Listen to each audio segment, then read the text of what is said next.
Hi friends, तर तुम्ही बघू शकता की आमच्या घरापाठीमागील पेरूच्या झाडाला छान असे पेरू धरलेले आहेत आणि आज आमच्या शाळेचा होता दीपावलीनंतरचा पहिला दिवस। सुरुवातीला त्याने थोडेसे नखरे केले, परंतु मग शाळेत जायच्या टायमाला मस्त असा रेडी होऊन पार शाळेत गेला। सगळी घराबाहेर पडली की आमची स्वच्छतेला सुरुवात झाली। दिवाळीनंतर बरेचसे घरामध्ये जाळे वगैरे झाली होती, धूळ झाली होती, तीच मग स्वच्छ करायला घेतली। सुरुवातीला जाळे वगैरे काढून घेतले आणि त्यानंतर बघू शकता तुम्ही फ्रीजवर पण किती धूळ झालेली आहे, ती पण स्वच्छ करून घेतली। त्यानंतर सिलेंडरवर पण खूप धूळ आणि जाळी झाली होती, तीही स्वच्छ करून घेतली। आजचा दिवस सकाळचं थोडे स्वच्छतेतच गेला। त्यानंतर लगेचच फ्रेश वगैरे झाले, अंघोळ झाली आणि लगेचच म्हटलं चला आज टिपोर बनवायचा होता।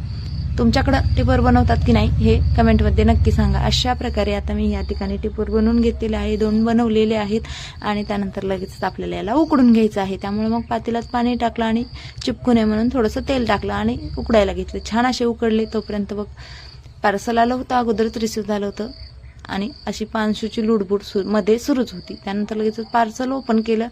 ओपन केल्याच्या नंतर बघितलं तर मला जसं पाहिजे होतं तसं तोरण या ठिकाणी मला रिसीव्ह झालं होतं।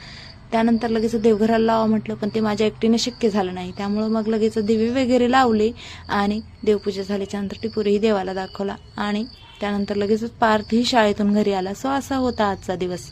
बाय।